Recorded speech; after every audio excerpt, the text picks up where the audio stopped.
Good evening. I'm Dr. Vincent Bacote. I am the director of the Wheaton College Center for Applied Christian Ethics.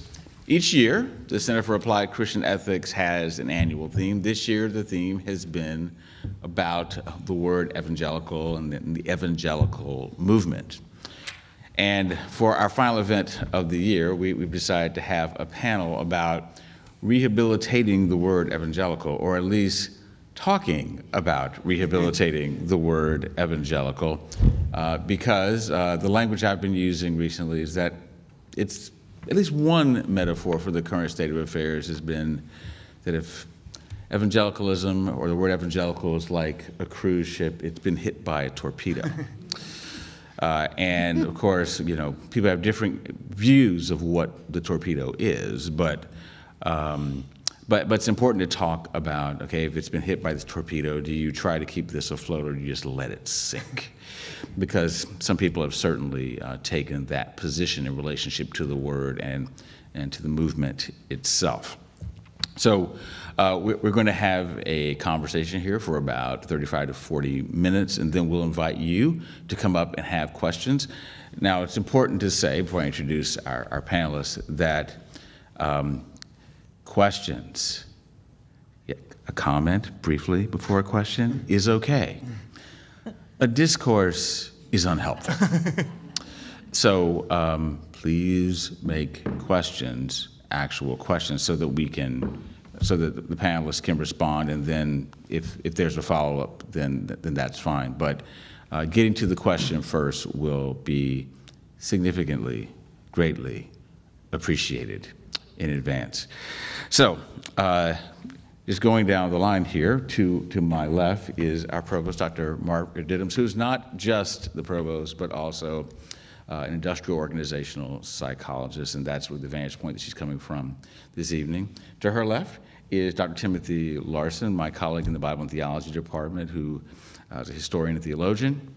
To his left is Dr. Ruth Padilla, DeBorst, who is visiting with us. And if you were looking at the slides, you also see that this is sort of the first of her public events, because there's another public event where she's giving a lecture with Human Needs and Global Resources tomorrow night. So she is a multidisciplinary person with expertise in Bible theology and missiology.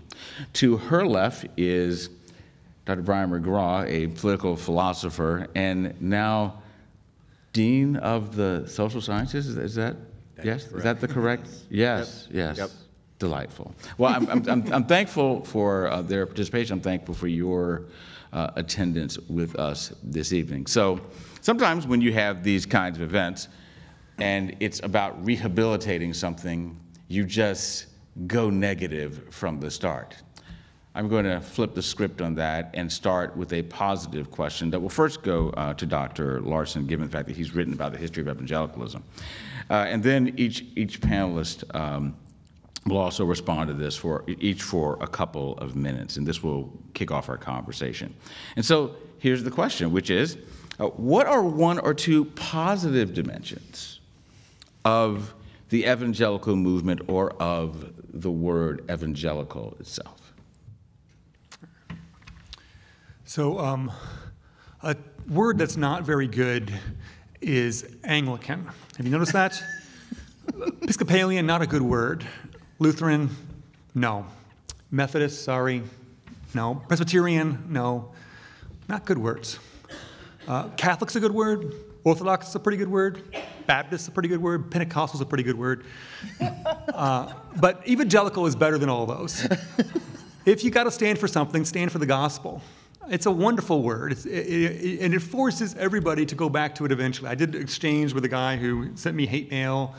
I always, try a soft answer turns away wrath, so I replied to them all, and he actually took the bait. We got into a long conversation. And of course, it was like 9 swaps in before he finally broke down and said, "So what is an evangelical anyway?" So evangelical is a beautiful word because it points us back to the gospel, and that's worth standing for. And it also, since we get to, connects us with many beautiful Christians across the globe, across the centuries, across the denominations who have lived faithful and worthy lives. Harriet Beecher Stowe, Benedicto Ramabai, William Wilberforce, Josephine Butler. There is a long, impressive cloud of witnesses that the Word connects us to, and those are things to celebrate. Thank you. Dr. Diddams? Well, I am now finding out that I'm history because I am remembering things that students are now writing about. And so I want to talk about this a little bit in a frame of evangelical history. I grew up in a tradition that was very much an inclusive type of the world is now evil, and except for saving souls, there was really no need to engage. And in fact, that was the only reason to engage. When I came here to Wheaton College to visit in 1978, I saw men and women holding hands, and I thought, this isn't really a Christian school. that was kind of the, but I knew the professors were, but I didn't think the students necessarily were, since they were holding hands. That just give you the idea of my background. So fast forward to my sophomore year, it's September 1980. It's a lovely Sunday afternoon, and it is the dedication of this building with Billy Graham speaking on the purposes of the building, and then Charles Malik, who was the Lebanese ambassador to the U.S., talking about the two tasks of the Christian: to be both faithful to the gospel and to engage the world. And that night, I realized what it was to be an evangelical, in that we own the importance of engagement.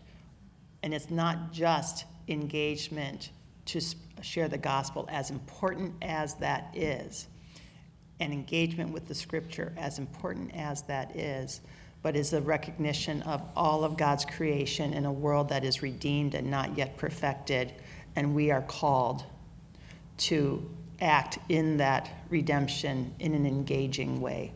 And I am so still struck by that night, 40 years ago almost now, that I absolutely hold on to the word evangelical. Thank you. Dr. Padilla, DeBorst? So I come from a slightly different place in the world. And I'm just going to start with a little story, because when my husband was courting me, he lived in El Salvador, I lived in Argentina. And one of his hesitations in our relationship was that maybe I was too evangelical. So we had to parse out, what does this mean? And he said, well, you went to Wheaton College, to graduate school, and you've been active in IFES, International Fellowship of Evangelical Students, and INFIMIT, at that time, International Fellowship of Evangelical Mission Theologians, evangelical all over the place. And so I'm saying, well, what's the problem?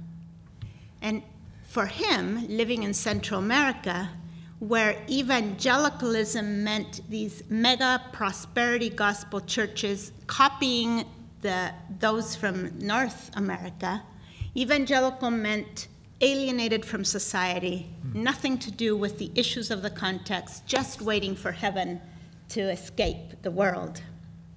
So we had to work out precisely what you just mentioned, the fact that it is engagement with a vision of God's purposes for the world, but it also is engagement with the world that God so loves. And so parsing that out and understanding then, and recognizing that actually evangelical in Latin America and in much of the world has been equal to Protestant. It's non-Christian, non-Catholic Christians are all evangelical. Thank you. Dr. McGraw? So I guess in some sense I have the hardest task, since I think part of a significant portion of the reason that people are disenchanted with the term evangelical is politics. And so let me suggest, though, that there's actually something, many sort of good things to say about evangelical, even evangelical politics over the past, say, half century or so. There's a myth that up until the religious right showed up in the late 70s, early 80s, that evangelicals had been kind of disenchanted from politics and not really engaged in politics and had withdrawn and such. And there's some truth to it. I mean, it's not entirely a myth, but it's kind of mythological. Evangelicals had always been in politics. They voted like other citizens, and they were in city offices and, and whatnot. But they sort of began to function in politics as evangelicals, and at least rhetorically, and I think in some degree substantively, attempted to bring their faith to bear on politics. And so I think actually one of the things that we should celebrate, even if in some weird, ironic way it has probably sort of turned on itself and had some negative consequences, is the fact that here was a group of people who were very committed to engaging politics as a moral enterprise, as something to do something more than just who gets what. There's a great temptation in politics to be what, say, a Machiavelli or a Weber said it was. It's just kind of this sort of collection and disbursement of resources, friend-enemy distinctions. But evangelicalism, even as a political movement, has at least, for the most part, attempted to kind of do something more, advance a vision of what a good society looks like, bring moral claims to bear. Sometimes that's very controversial. Sometimes it's been done very, very badly.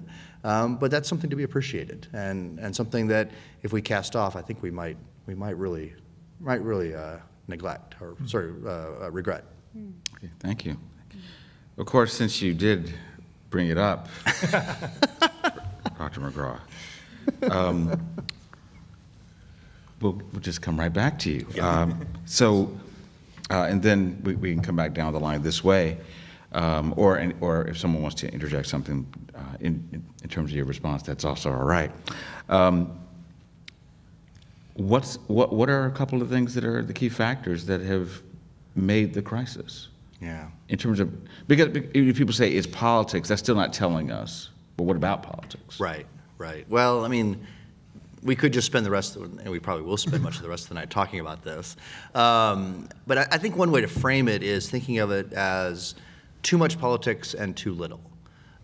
Too much politics in the sense that politics and political success, the campaigning, the canvassing, the sort of attention to political issues has become too central to kind of evangelical identity, right? And this seems very clear where you look at surveys of self-described evangelicals, and it's quite clear that their partisan identities matter more than their religious identities in sort of determining how they vote, how they think about politics. So politics becomes too much. But also it's a little too little in the sense that it's too thin. It's too focused on certain particular issues. It's only worried about winning particular elections or getting a seat in the Supreme Court or a couple little kind of things, and not really conceived of being engaged in politics with the full swath of issues and the full kind of range of activities. Not recognizing that most of politics is not what goes on talk shows or on radio, but happens at boring meetings in windowless rooms where you're hammering out some kind of committee response to things. That's what most of politics is, and we've kind of, I think, in many ways lost sight of that. And so too much and too little, I would say. I mean, there's a lot more to say, but that's kind of where I would start. Thanks. Well, a suspicion I have is that those of us that know the language of heaven, Spanish, obviously, and the Romance languages, we have an advantage in that evangelico or evangelica is so much closer to evangelio, gospel, right? Where when you split these, evangelical and gospel, then you're susceptible to all kinds of other agendas. When evangelico and evangelio are closer, then you are much more tuned in to the fact that this is the good news. This is the good news that Jesus announced, that Jesus lived out, that that he called us to live into, and that has to do with all dimensions of life. And so it's not an issue just of how we manage power, and power and politics are in all levels of society and all our human relationships, not just in electoral issues, but in the way we manage our homes, in the way we deal with our neighbors, in the way we manage an educational institution. There's politics in all of that. But so the good news then questions who we exercise power for, how we exercise power, in what way we're living into the reign of God and not ours.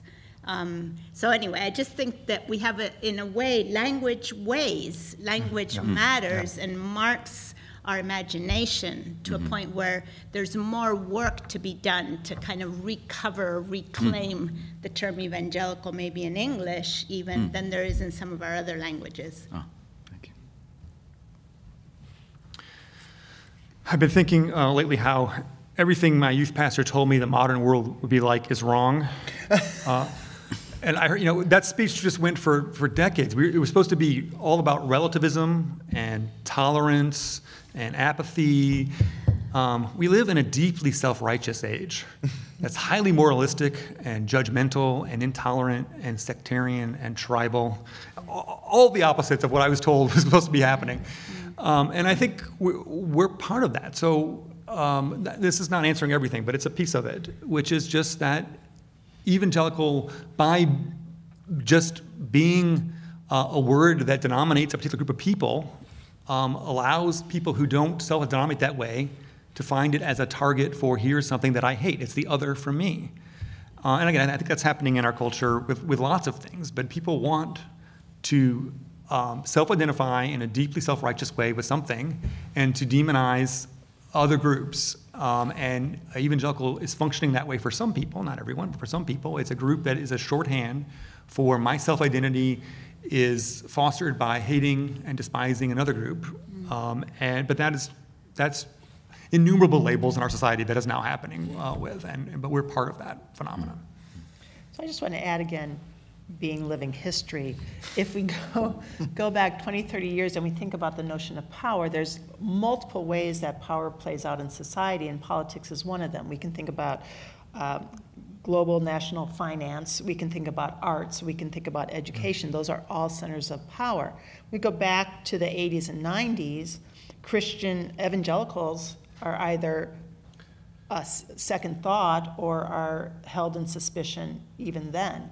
So the only place that we see evangelicals come into power in those three areas is in politics. And you might want to talk to that historian or politician.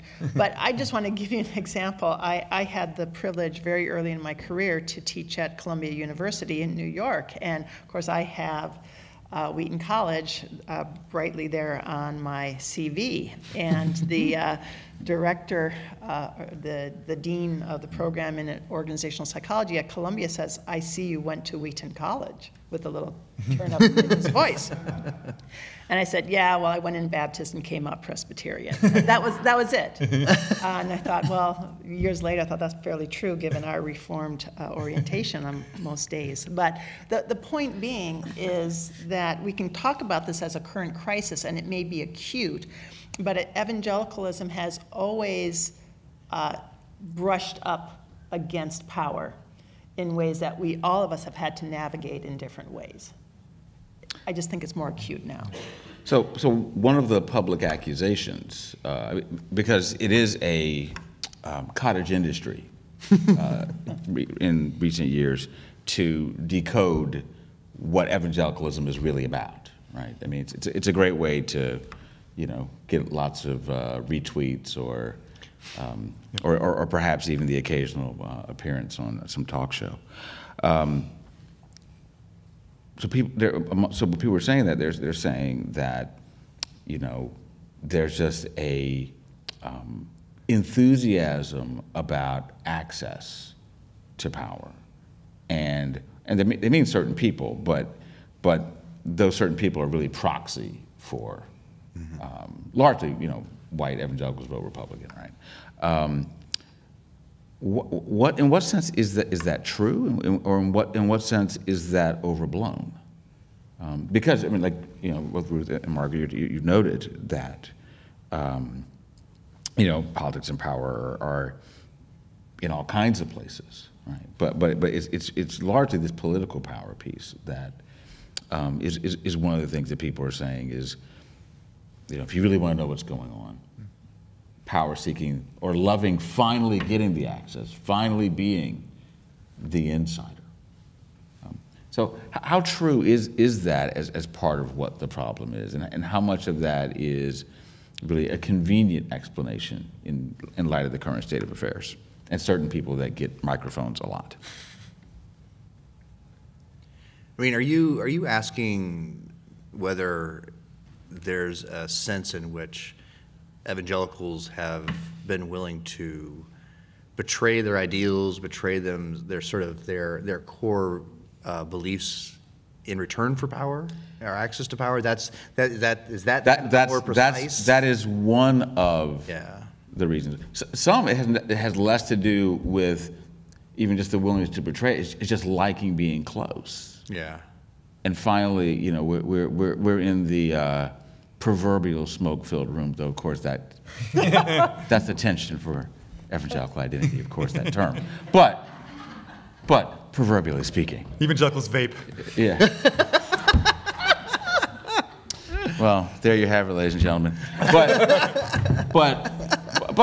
that's that. I mean, it's not necessarily that there's the trade-off. That is one of the explanations. But sometimes the hot take is it's just a it's like a drug, and you really like it now that you got it. Well, I guess we are talking about a lot of politics, aren't we? For some people, sure, right? For some people, you know, I remember being at a dinner with a gentleman who's well-known in sort of conservative evangelical politics, and asking him, and he related that he became a Christian in college. And I said, "Oh, how did your politics change?" "Well, no, nothing.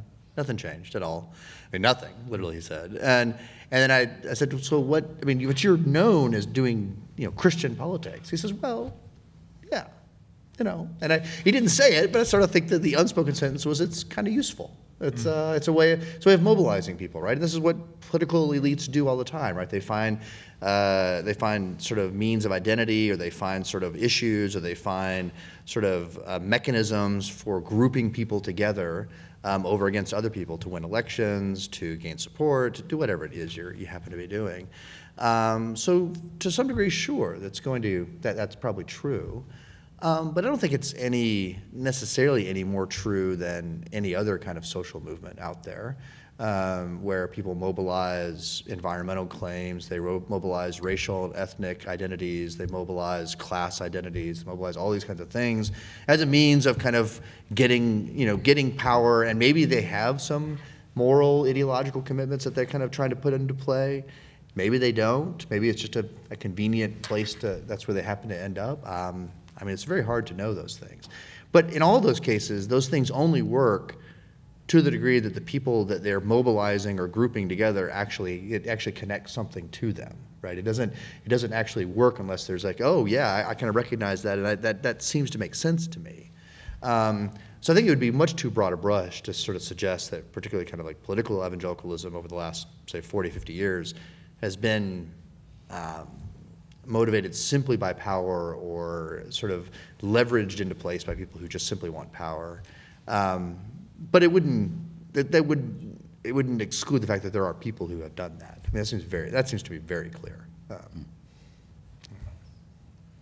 I'm struck by your point, finally, when the general assumption, at least looking at this country from the outside, has been that Protestant evangelicalism in some form or other has been pretty much in the good standing of society, and had leverage and had space, and there's kind of the assumption that it is a Christian nation, and Christian in a kind of Protestant evangelical mode of Christianity, versus a place like Latin America that's been predominantly Roman Catholic, and Protestant evangelicalism has been the minority and had to find ways to be legitimately and to have space and to have a voice in society.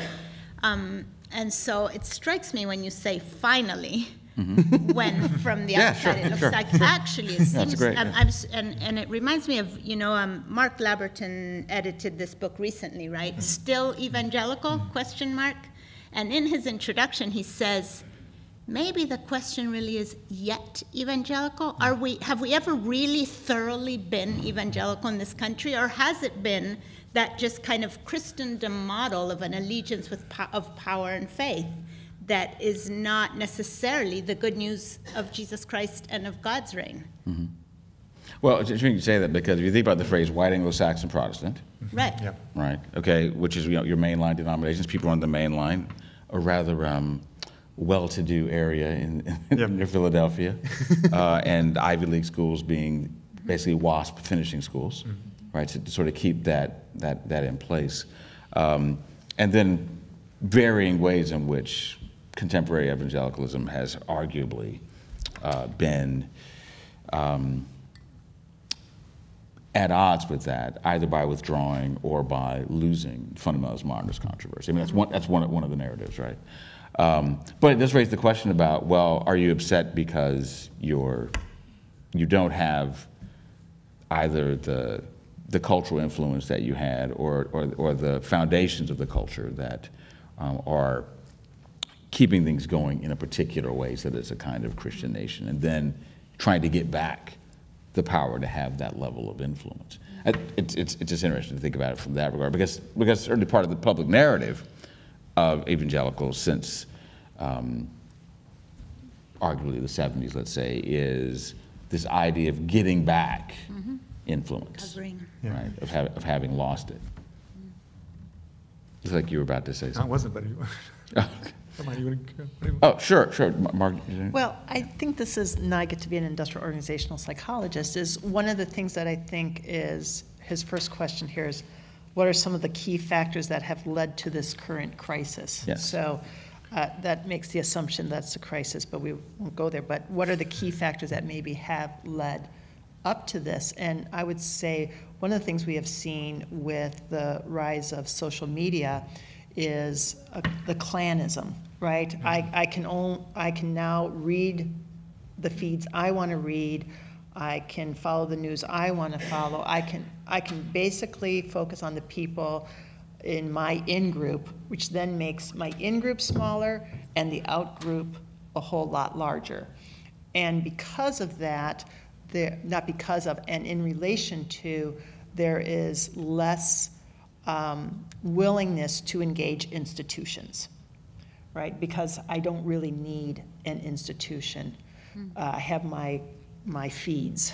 And when we think of Wheaton College, for example, I've always thought of Wheaton College as an institution, and sociologically, that is an organization that people look to for morals, for norms, for ways of engaging, for behavior. What I think is happening in our country, at least, with the rise of this kind of individualism and tight in-grouping, is people are less reliant and less trustful of institutions, because what shows up in the feed is all the negative things, right? So how many times since I've come back in the last 3 years is reading negative and almost made up things about Wheaton College. And it's just, for me, it's a way to whack the institution, because you can get more, I think institutions in the US are being reduced to clickbaits.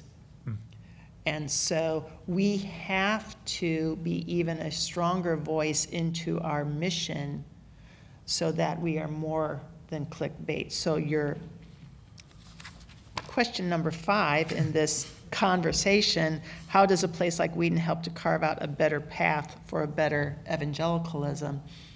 I think it is doing what we do at a level that is more intense and intentional, with the excellence that we always bring to things. So let me give example of, we have 8 centers, right?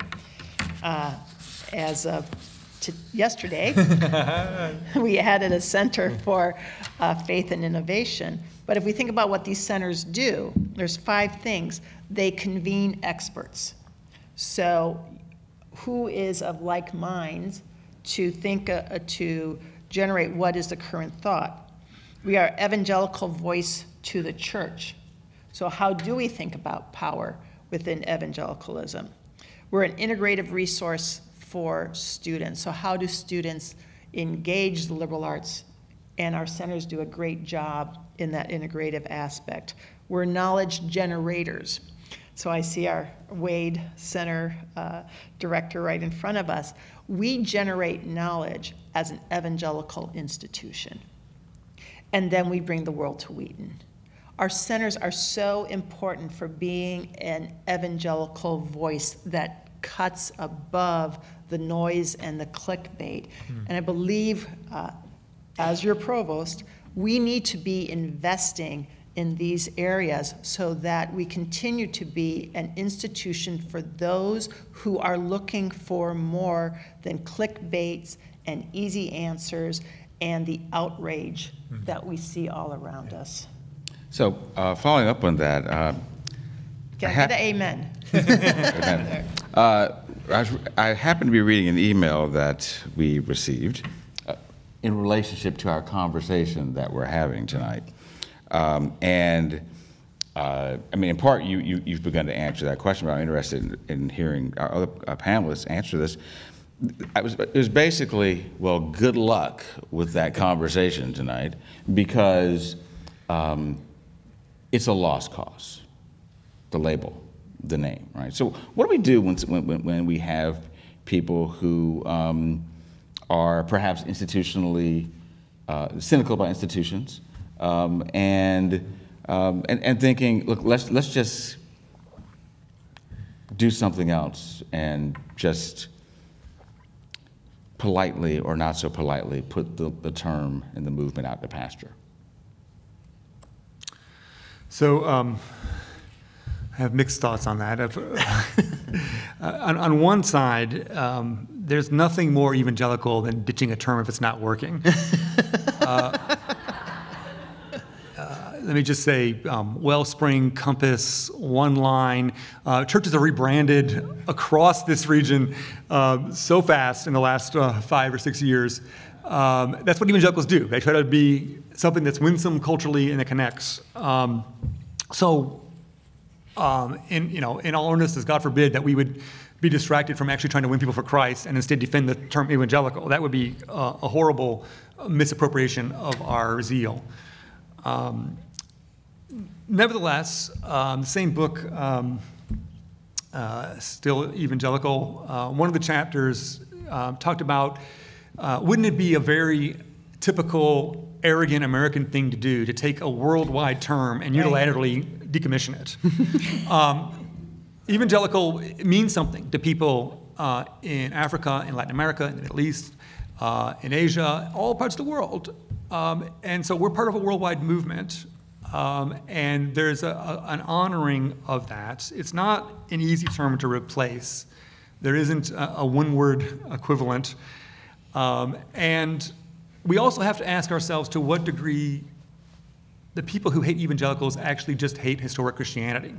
Mm-hmm. So if it is, I hate evangelicals because they stand for X, and the thought in your mind is, well, so do Catholics, so do Orthodox, so do have 99% of Christians across the centuries and the ages and the globe. Well, then it's not actually about the term.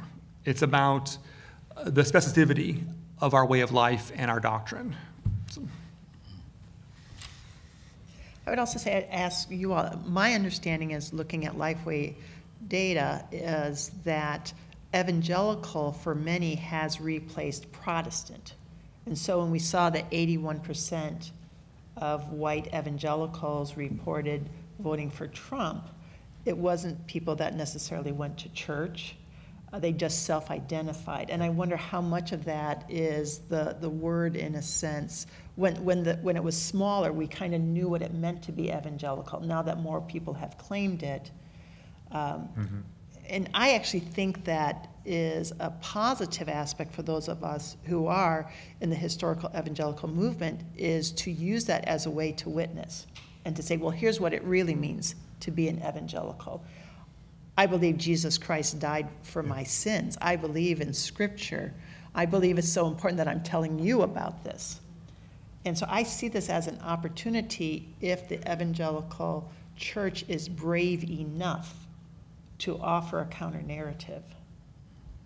So something that was tough for the church in Jerusalem to accept was the fact that those Christians, those followers of the way, those followers of Jesus out there in these mixed race, mixed ethnicity, commerce, brought all kinds of people together in Asia Minor, that is where they were first called Christian, not the people in Jerusalem, in the center where they felt they owned the right to determine who was in, who was out, what was proper, what was not. And it was out there in those outlying areas, in the mixed places, where there was a clear identity. Okay, this is what it really means to follow, to recognize Jesus as the Christ, as the Messiah, and to live into that belonging. So I think more than an issue about words and how we package concepts, it's significantly about how we live and in what way we bring in an alternative that says the gospel has something to do with today's issues. The gospel has something to contribute to society at large, in all levels of it, because it is good news for today also. And so it's maybe more than debating the word, it's a matter of living into the calling and the identity and the belonging and the implications of the gospel in everyday life. And you mentioned the last point, these centers bring the world to Wheaton. Well, in what way are those Christians from those outlying places actually helping a nation that is at a crisis point, if you want to call it that, about their identity and belonging and priorities and values, and learn from the rest, and not just feel like this has to be the center that's going to determine everything for the rest of the world and impose their categories on the rest of the world. That's fair. It's great. I couldn't tell if you were going to add something, Dr. McGraw. One more question, and then you get to join the conversation. Thinking generationally, one of the things that people often discuss is losing the next generation over negative associations with the word. At least in the United States, because I'm not sure if that would be the case where you were talking about, Ruth. So, but what about attending to rising generations that are at least confused about what evangelical means and wondering what is it costly, arguably, not just because it's a political identity, but perhaps because the things that they think it's being known for is actually being a hater, as opposed to being a person that loves people and looks out for the common good, et cetera. And so what about this generational question? Because certainly one of the arguments is, certainly in relationship to what happened with the 2016 election, is at least the perception of trade-offs being made,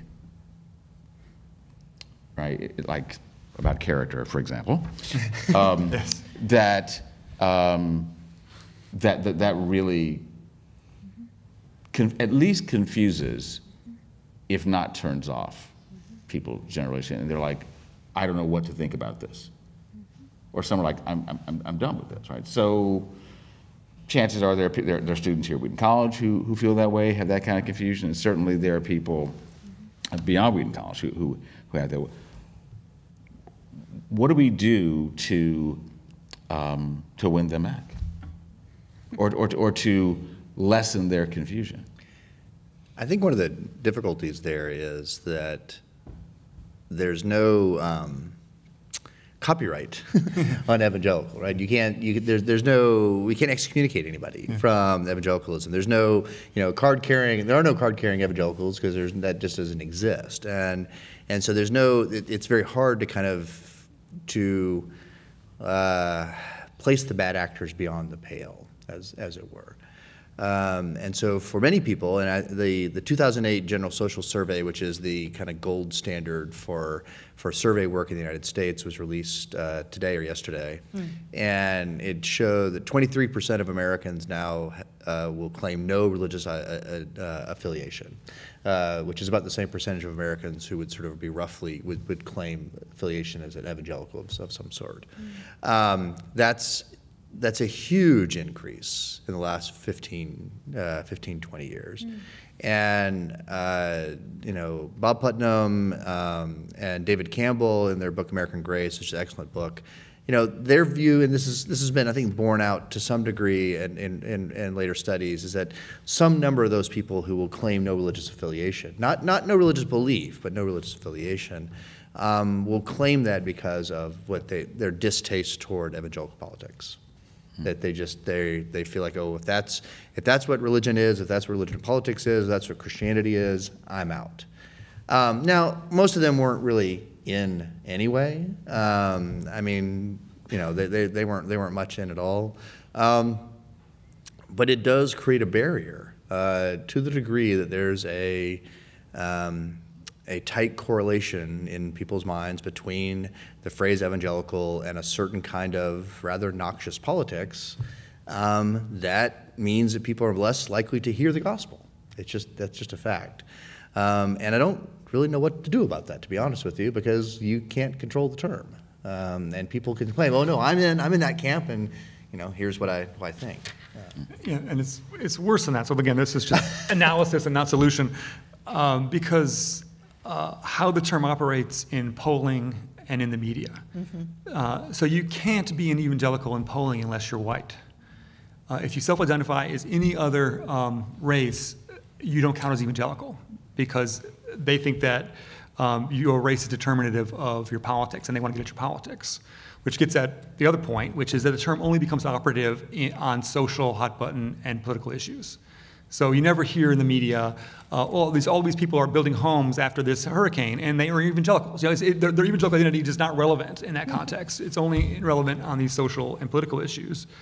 So this guy who sent me the hate mail that I interacted with, again, he only thought evangelicals were white, because that's how the media works it. And I said, if you're in a decent-sized town or city, just drive, and you will come across a Chinese church, a Korean church, a Vietnamese church. You can go on and on and on, and they'll all be evangelical. But you're only seeing white, and then within that, you are only seeing those who are politically active, and again, like the way Dr. Bacote set this up, a particular kind of partisan, angry person. So if and the media incentivizes having the most extreme voices, because that makes for a more interesting segment in television or radio or whatever, and clickbait as well. So part of it, I did bring Holy Scripture, because for real evangelicals, we're going to quote Scripture sometime tonight. Make it your ambition to lead a quiet life. You should mind your own business and work with your hands, just as we told you, so that your daily life may win the respect of outsiders. We need a lot more evangelicals who are living like Paul says in 1 Corinthians, who people can look at and say, that's somebody that I admire. They're not a loudmouth provocateur. They're not always baiting people. They're not angry all the time. They're people of goodwill who are excellent in what they do, who work hard, and who are helping out. Other thoughts about the generational question? Yeah, I think younger people today more than ever are seeking authenticity They want to see that there is what they see on the outside is actually true in the inside, that it's not a veneer, it's not a facade. And so I'm with you. It's a matter of living into that which we say we believe. It's not about quoting, it's not about citing exclusively or about a set of ideas we can subscribe to. It's living into the relationship with the truth, who is Jesus Christ, and living it out in the way we interact with others, in our value systems, in our care for creation, in our care for neighbor, in our care for refugees, in the way we live, so that we live as Jesus did. And, you know, his call in Luke about his own ministry is so clear. And if evangelicals today could be identified as those who are really living into the good year of God's favor and freeing the oppressed and the blind can see, and even Naaman, the foreigner, is being welcomed, then maybe there wouldn't be such a crisis. Mm-hmm. Well, we have 2 microphones right here. Amen. Thank you. So we invite questions. You get the first question. Should I introduce or should we just, okay. Yeah, Nick. So I wrote this down. It's not that long, but I want to make sure I get it right. Okay. In my estimation, neither political party's platform is congruent with a distinctively evangelical Christian perspective in politics. Thus, should evangelicals withdraw from voting and participating in partisan politics in order to maintain a faithful, coherent witness? Or should they participate knowing that they will have to withdraw some core convictions in order to participate or vote fully for one political party? Thank you. Thanks. A great question.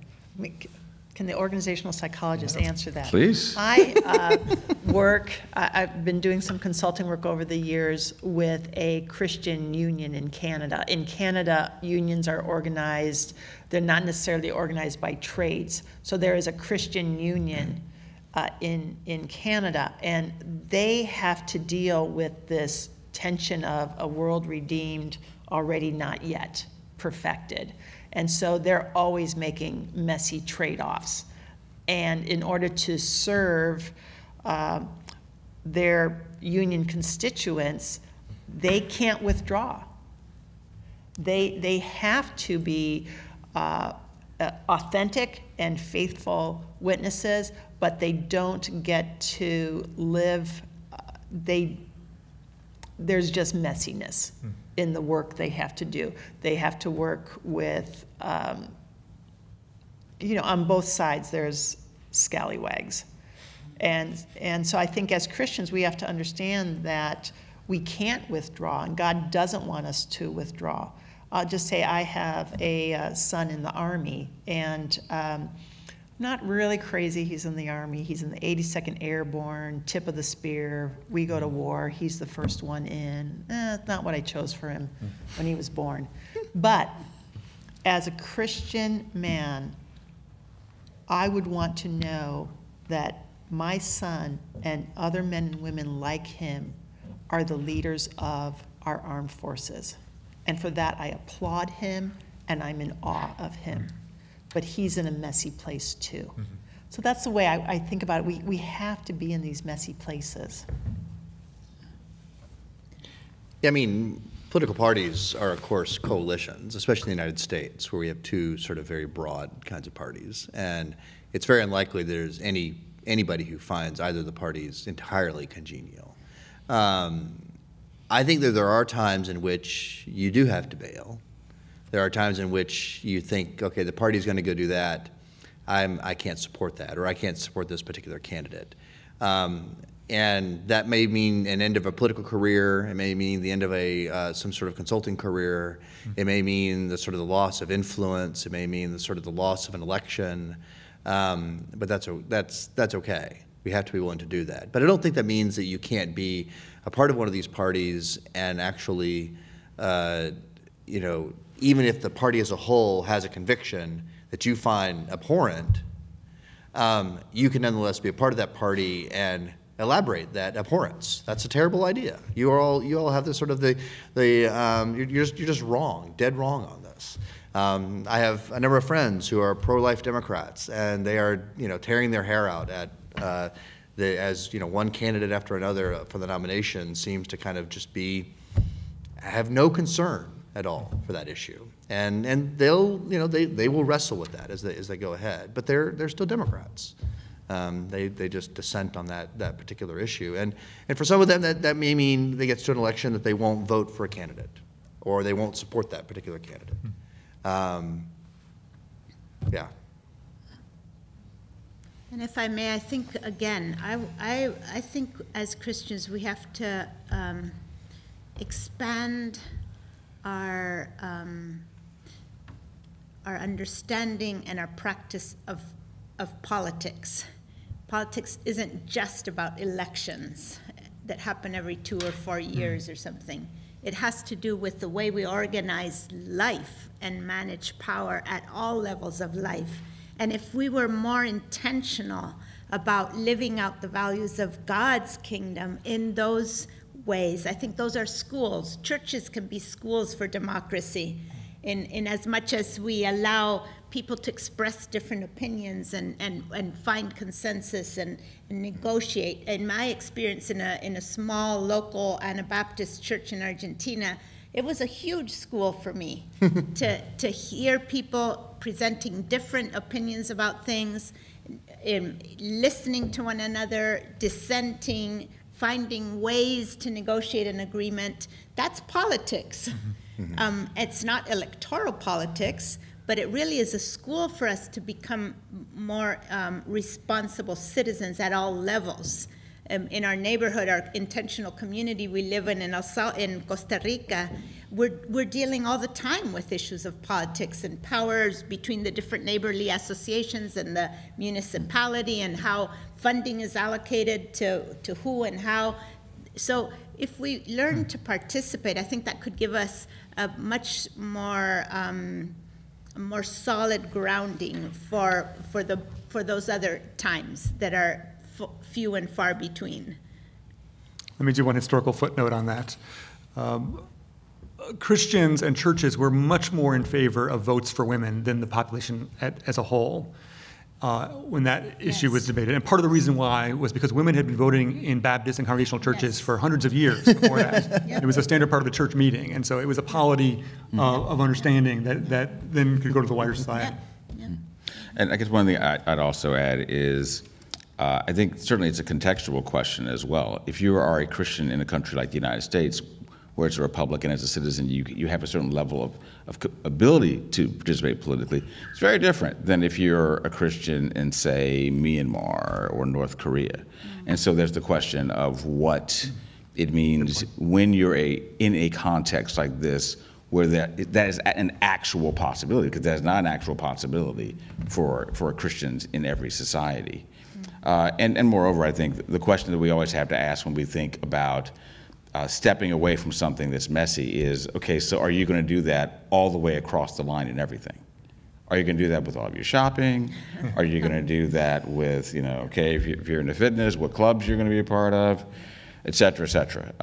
So I think we have to do it that way, because it's easy to say politics is dirty and presume that everything else is, well, not quite so dirty without asking those questions. So I think we have to ask that question across the board and say, how am I thinking about being amid the mess and all of that, as well as asking, saying, I think,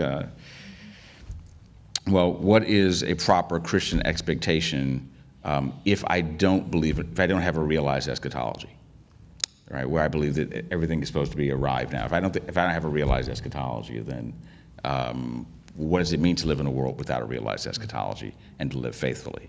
Because that means it's going to be messy everywhere, basically.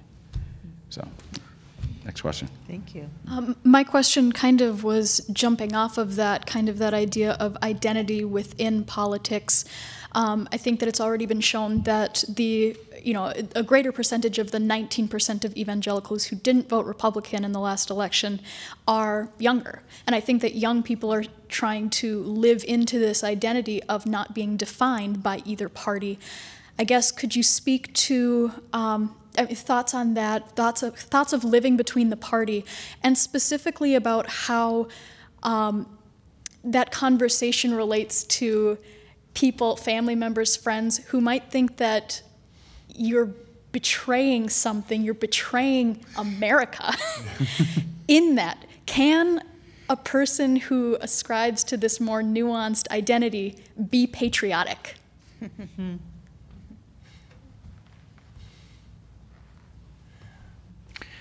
Well, it's two very big different questions, right? I mean, one question is, again, how do you live? Well, one way of thinking about it is, how do you live in such a way that you hold your political, and I mean political here in a more narrow sense, identity relatively loosely, right? And one way I might think about that is I think about the term partisan. We tend to use the term partisan as to think about somebody who is wholly committed to one side or the other, right, or a sort of particular side. And indeed, historically, people have always been suspicious of parties and partisans. I mean, most of our campaign finance reform in the United States over the past 100 years has been designed to weaken parties. And it's succeeded magnificently, I think, in a terrible way, right? It's a terrible, it's really a very bad outcome. But the term partisan, in that sense, it recognizes that indeed you are a part, right? You have a particular view of what you want your society to look like, what you want your politics to look like, but you recognize you have a particular view. You are only a part, right? You are only part of this largely whole. And so I think there's a way in which we can sort of have this, even a kind of partisan political identity, even sort of have a sort of a view that, oh yeah, I'm part of one party or another, without sort of being dominated by that. I think that historically has been the case, where in any kind of party, there are a range of different kinds of peoples with different kinds of ideas. They really were rather broad coalitions. We've become much more sorted, maybe a little sordid as well. But I don't think that's still not out of reach for us. And so I think that sort of the key there is to sort of think about holding those kind of political commitments or those political identities kind of relatively loosely. And it doesn't mean they don't go away. The second question, well, this is patriotic, yeah. We had a panel, I think, a few years ago, and I guess my guessing this is one place that Ruth and I are going to disagree, because I'd say you can. I mean, you're placed in a place, right, where our world is organized into countries. To the degree that patriotism means you at least sort of have a love for one's country and sort of seek its good. I don't think there's any sort of problem with that. That's different than kind of a chauvinism or even a kind of blood and soil nationalism that I think is indeed a problem. But those should be or can be rather different things. That would be my short answer on that. So. I just want to say in the idea of patriotic, I was in Washington, D.C. last weekend, and struck by, with the political turmoil we have, how important the civil servants are. The day-to-day people who are working to keep our government on track. And my oldest son is a civil servant who works for the Navy. I think of both of my sons, one working for the Navy, one in the Army, and I am patriotic. And so Flag Day in June, the bunting goes up. I leave it up till August, and I cannot be more proud of my sons and by extension, those who serve this country. And that's what I want to think of as patriotism.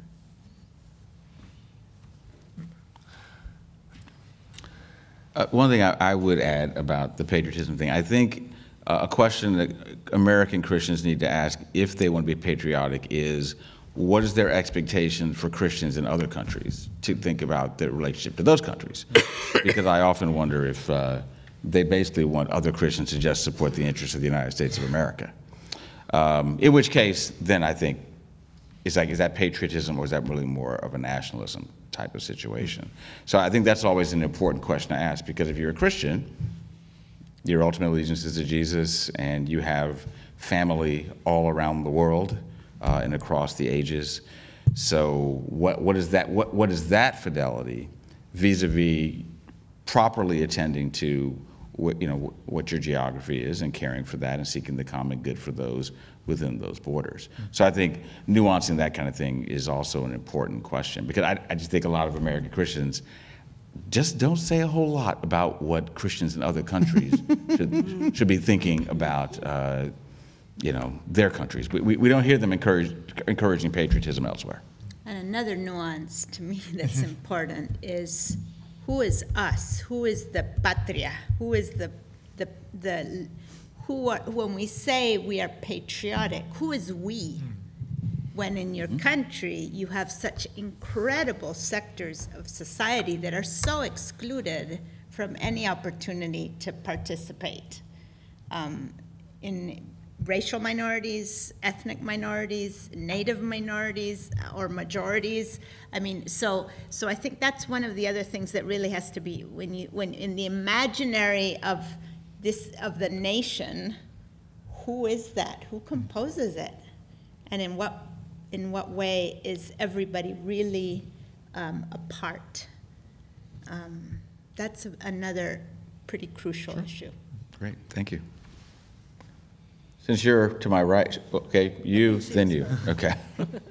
Yes, to my left. I find this very fascinating. This whole discussion is duplicating what linguists have talked about for decades, if not centuries, about prescriptivism versus descriptivism with language. Do we prescribe a definition, or do we describe how the word is being used? And I love your emphasis on we as Christians need to model what an evangelical is. Here then is my question: would you have argued the same thing, say, in the 1950s for the word fundamentalist? Is that a question for you, Tim? Okay, yeah, I'll take it. It's old. It's beyond my lived history. So we have a recurring pattern in history, which is that a word that once has a specific religious identity takes on just a generic pejorative tone. So Puritan became that for a long time. Puritan used to mean something very specific, and then it just became a way of describing something you didn't like. And that has happened with fundamentalist. So it meant something specific about a particular kind of Christian, and then it became generalized to any kind of group, any religion or other kind of environmentalist or whatever you are that we don't like, you're a fundamentalist. And that's now happening with evangelical, which is partly what there was an article in the Times Literary Supplement which talked about, it was like the evangelical forces of ISIS. It was a phrase like that, yeah.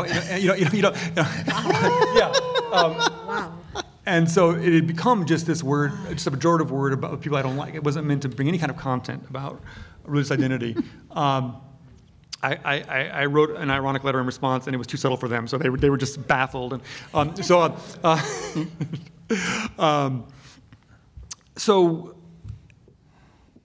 it's the same dilemma. You're left with that choice of, do I want to redeem this term and this community, or am I going to accept the fact that this word is so misunderstood that it's best not to use it? And that's what was called the neo-evangelical movement did with fundamentalism. And that's a choice we make, but I don't think we're there yet with evangelical. I mean, one of the things that we haven't said, which is just kind of quirky interesting, is one of the most progressive mainline denominations in America is the Evangelical Lutheran Church of America.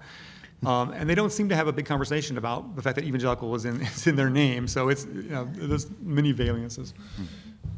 It's also, I think, interesting, and part of this goes to what Ruth said near the very beginning, which is there is a difference between the word evangelical and the word fundamentalist. Oh, yeah. Gospel is in the word evangelical. Yeah. Fundamentals means fundamentals of the faith, but the reason I think that it's got so much currency and gets attached to any kind of sense of, a pejorative that you associate with anybody who feels something really strongly and you think they're a zealot, is because it's not as easily connected to the specific beliefs. Whereas with evangelical, if you actually ask what the word means, you have to attend to what evangel means. So I think that is a distinction that's an important one.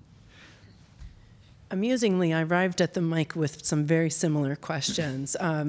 I graduated from Wheaton 30 years ago with Tim. 30 years ago, fundamentalism was the term that we used for a certain sort of category of Christians. So my first question was, what happened? You've answered that. The next question is, what if evangelical went the way of fundamentalism as a term, as a descriptor? What would we lose? That's a beautiful question. I think this goes to Ruth's point earlier and to vis-a-vis fundamentalism. Fundamentalism was understood as an American phenomenon. Evangelical is a word that is worldwide. And I believe giving up the word evangelical means we do not stand with our brothers and sisters in Christ worldwide. So I'm willing to stay in the game. Yeah. Because for my brothers and sisters around the world. Yeah. That's helpful. Good job. Thank you.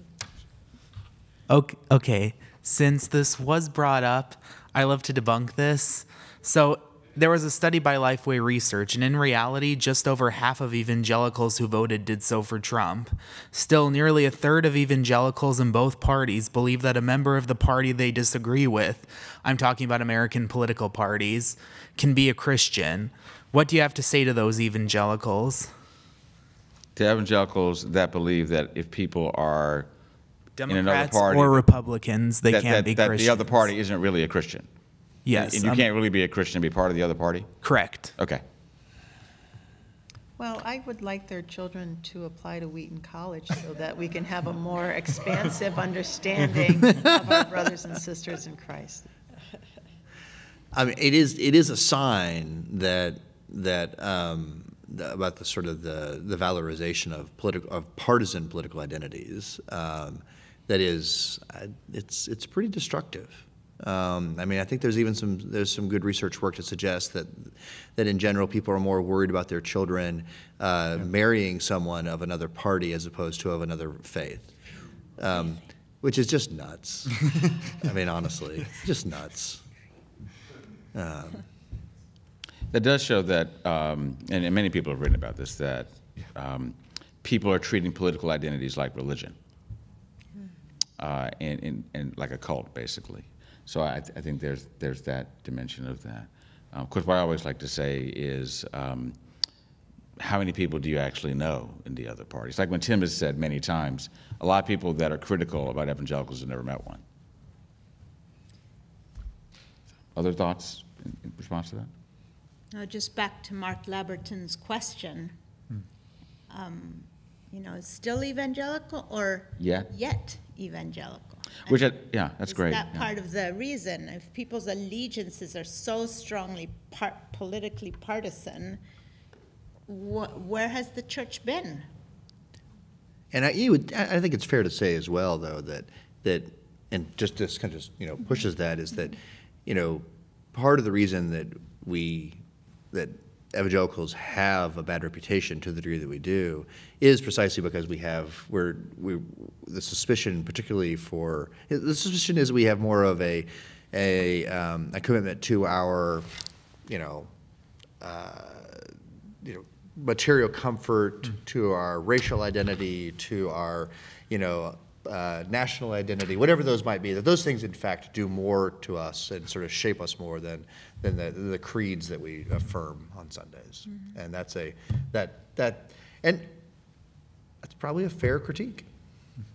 Too often. Next question. One of the things that has piqued my interest in this conversation so far is the statement about part of the disdain about evangelicals may be really about Christians in general, disdain for Christians. And it makes me think of Paul's exhortation in Philippians 2, this idea of considering the interests of others and not just our own. And do you think part of reclaiming the term is us understanding what the hatred or the disdain about Christians in general is, in the United States and maybe around the world.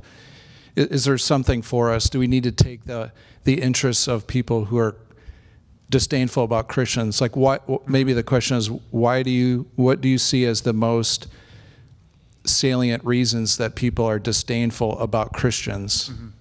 And is there something for us to reflect on, to take into consideration?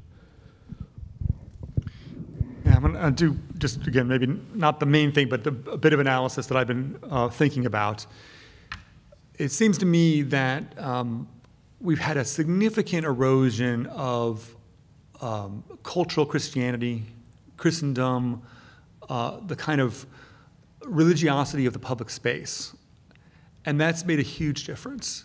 So if you go back, whatever you go back, we'll say 30 years since we made that reference, even if you thought of yourself confidently as secular or non-religious or just, quite comfortable not buying it or thinking it was wrong, you had lots of experiences in your life of being in a room where somebody prayed. Mm-hmm. It happened at Boy Scouts, it happened at an assembly, it happened at your aunt's house, it happened at, and that's just like, I'm using that as just kind of a marker for a whole wider thing where there's a kind of level of, you understood what religion was, mm-hmm. even though you weren't religious. There was a level of comfortness about the reality of it as a sociological phenomenon.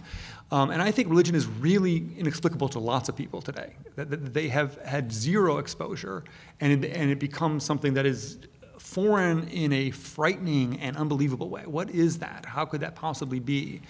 And so there's an emotiveness that's different through the erosion of that common cultural space.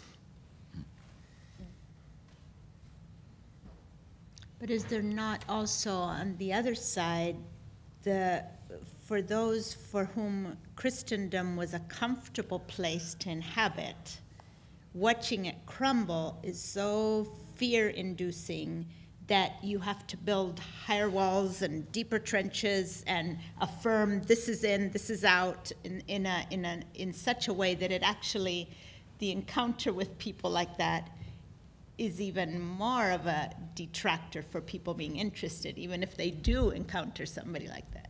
Yeah, absolutely. Yeah, I think Christendom has to fall. Amen. So Christendom, to me, is using worldly means to try to do spiritual ends, to kind of prop up the faith with force, with power, even if that's cultural capital. So I think it has to go, but when it goes,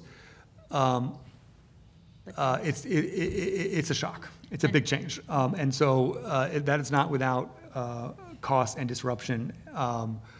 But what you get afterwards is what you had in the beginning again, which is the people who identify as Christians, it means a lot to them. What you lose is cultural Christianity, a middle bit where that identity is being used for secular worldly reasons to get on in business or whatever. That goes away.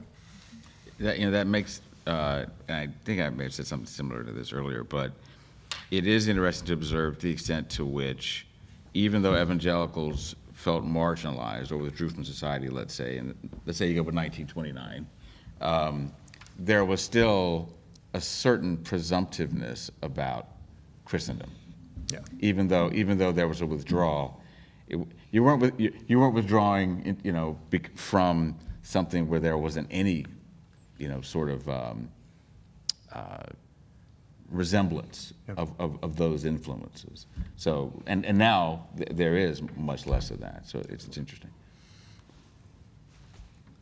So you all are working at a prominent evangelical college in America, and I'd imagine that from time to time you're approached by the press, being asked to, hey, give us the evangelical point of view on this or that thing that's going on in the world. Do you have kind of a response when people ask you to give the evangelical point of view, or do you just sort of humor them, or like? No. and can the rest of us take something from your kind of response to that? It is part of the iconic brand of Wheaton College that does happen. I get asked to give the Protestant view a lot. I get, Washington Post, interviewed me and said, the Pope is coming to America. We have a Catholic view. Now give us the Protestant view. So, so yeah, I've done multiple stories like that. Not worthy. So my main goal is that they spell my name right. But yeah, no, I usually take them, but I try to do analysis and not pontification. I'm not saying here is what, again, the prescriptive, descriptive thing, that here's what all evangelicals believe or must believe. I tend to try to add understanding to the conversation, to do something that helps people come away better equipped to grapple with it than they were without it. And particularly when I'll get questions about evangelical politics, part of my goal there is to help them see the pluralism within evangelicalism, right? I mean, because there's a kind of narrative about what counts as kind of evangelical politics, and the narrative isn't without merit, but it's a vast simplification, particularly given any particular kind of issue. And so, the goal there is to help, well, in some ways demystify, and to break apart these kind of monoliths. I don't know how well I do it. I think there's a very strong narrative that's out there, and that, we're just going to have to live with for a while, at least. And now I'm going to speak as provost. I am so proud of the 222 faculty here at Wheaton College.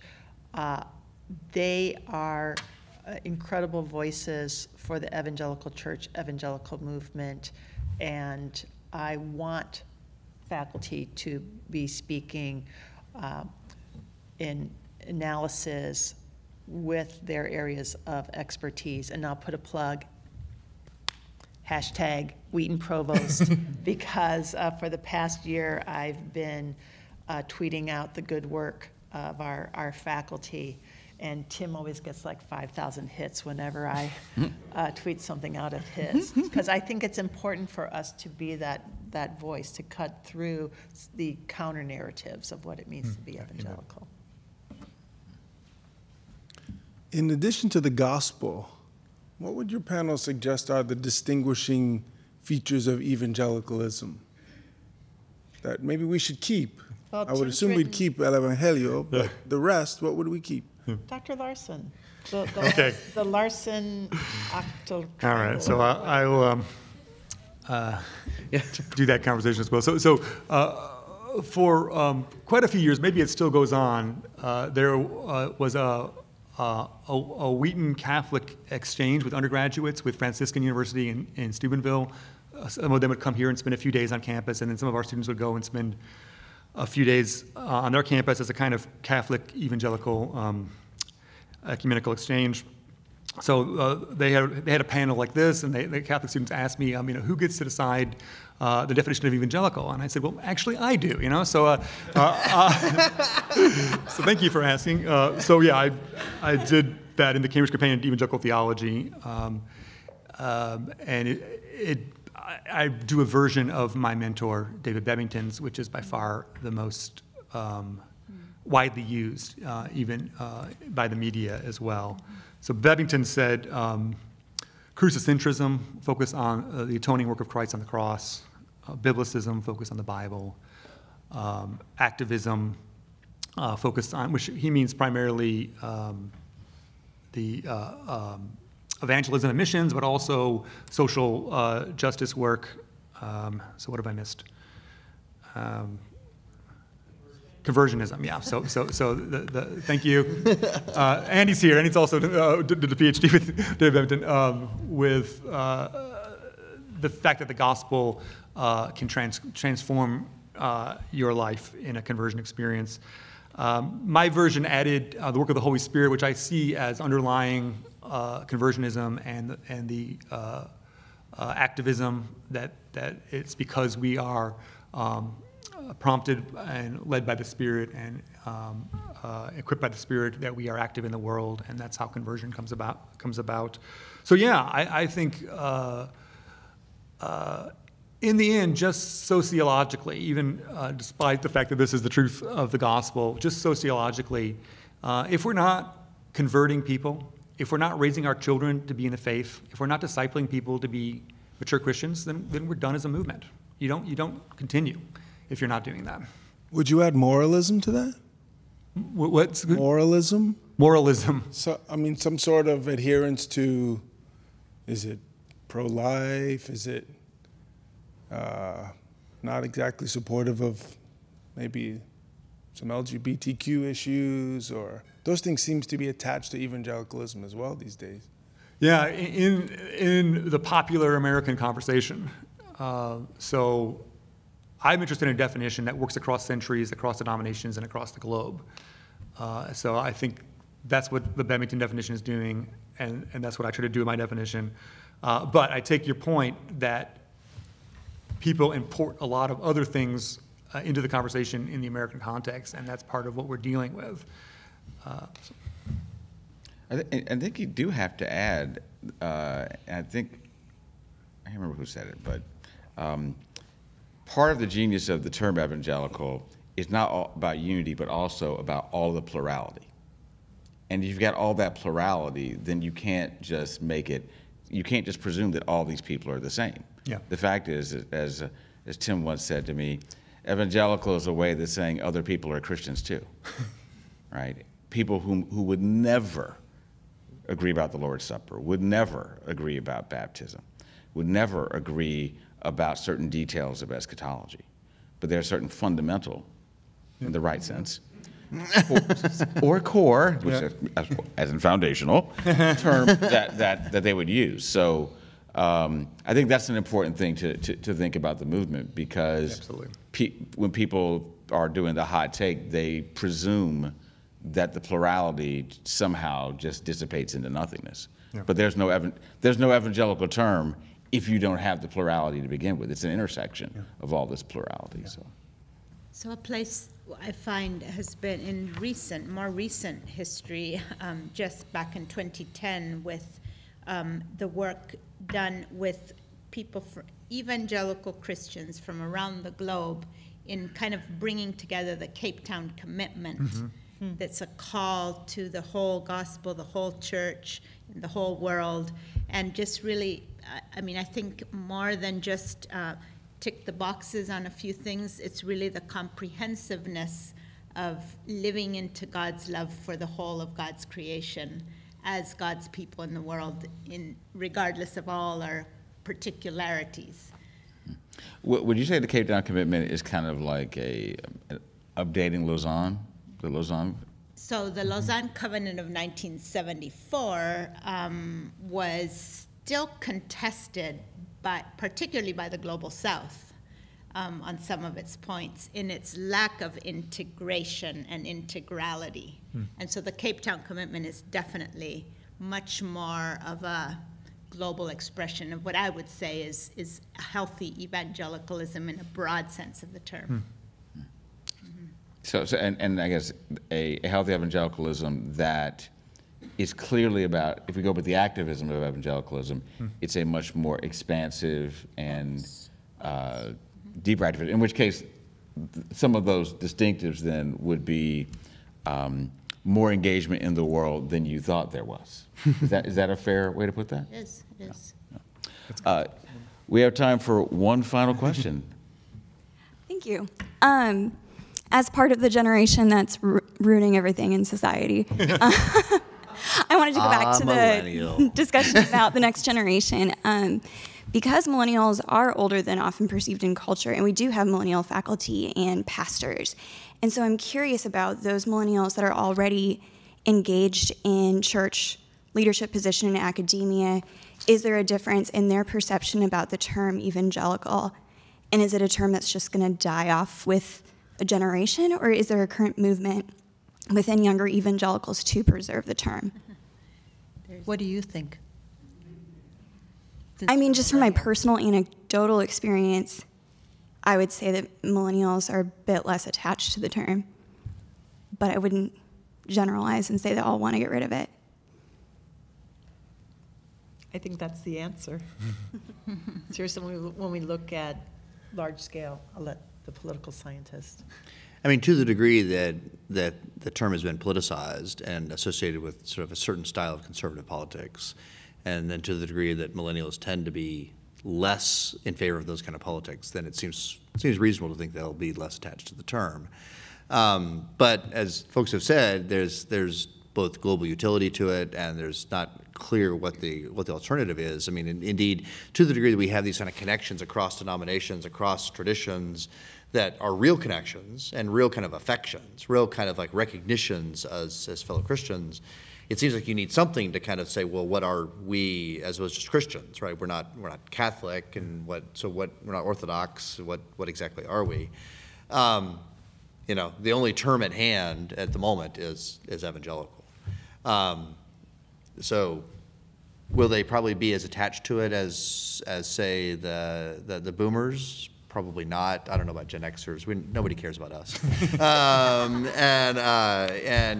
And so probably not. But until something comes along that functions better, I don't think it'll necessarily go away. It may be used less as a kind of a marker for like you're in or you're out, right? Because we tend to sort of, I think oftentimes we use the term, at least within evangelicalism, to think about, oh, are you a serious Christian, right? I mean, it's sort of a cue to that. In some ways, that might get eroded. There might be more sort of a sense of like, well, you don't have to kind of be in there. Oddly enough, maybe because one of the, and I didn't mention this, and one of the kind of the, I think, positive things about evangelical politics the last 40 years is it's probably gone a long way to help reduce Protestant Catholic animus within the United States. I mean, it's the sort of hostility that I was teaching a Christian political thought class this semester, and we were reading Reinhold Niebuhr, and he takes some 2x4s to Catholics, and there's a kind of a real sort of deep suspicion there. I can't imagine a sort of serious work of Christian political theology that would have that kind of just sort of inborn sort of sort of worry about that, and part of that's evangelicalism. Even some Catholics want to call themselves that's true. That. Well, we're almost out of time, but I'd like to give each of our panelists their opportunity to say something brief about just one thing you'd like to say before we conclude about a way forward with either the evangelical movement or the term itself. What is one thing you'd like to say? I would like us all to not just be heightening rhetoric and posturing to people who think like us and being provocateurs and being hyperbolic in our speech. I would like us to speak in ways that are respectful and careful, and that is keeping in mind the humanity and presuming the goodwill of people who are different from us. I grew up in going to camp in Lake Geneva, just across the border, sang with my tinny voice, "They'll know we are Christians by our love." I have my note here. We need to do good by doing well. We need to treat each other kindly. And that includes those who are our evangelical brothers and sisters in that authentic way, but we need to, the way we can be distinct is to be kind, because we live in a culture right now where that is very limited. One of Jesus' parting words to his disciples was, "As the Father has sent me, so I send you." And so let's look back. How did the Father send Jesus? How did Jesus live? Who did he hang out with? Who did he listen to? Who did he chastise? How did he live? Where did he live? Let's just be, just really follow Jesus and recognize that it is in the power of the Spirit, but our imagination is so captive by the ideals of consumer society and what it means to be in and to be, to be cool or whatever it is. But as the Father has sent me, so I send you.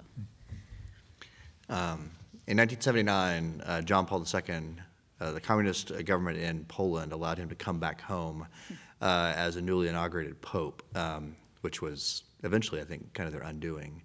And he had an open-air mass in Krakow where something like 10% of Poland's population showed up, which is pretty amazing. And his sermon, his homily, I guess is better, at that open-air Mass was centered around the words you see a lot in Scripture, which is, be not afraid.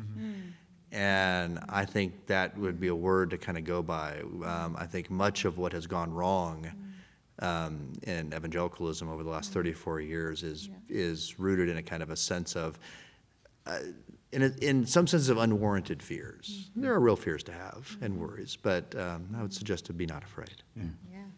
And since I'm the moderator, I get the last word. To all those great things, I would add that to be evangelicals, to really be people of gospel hope.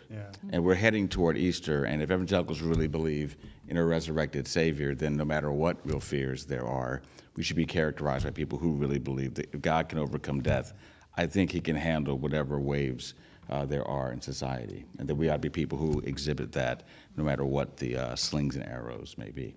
Well, please join me in thanking our panelists. Thank you very much for coming, and we look forward to seeing you at some of our events next year. As you see, we've already got a busy fall lined up. Take care.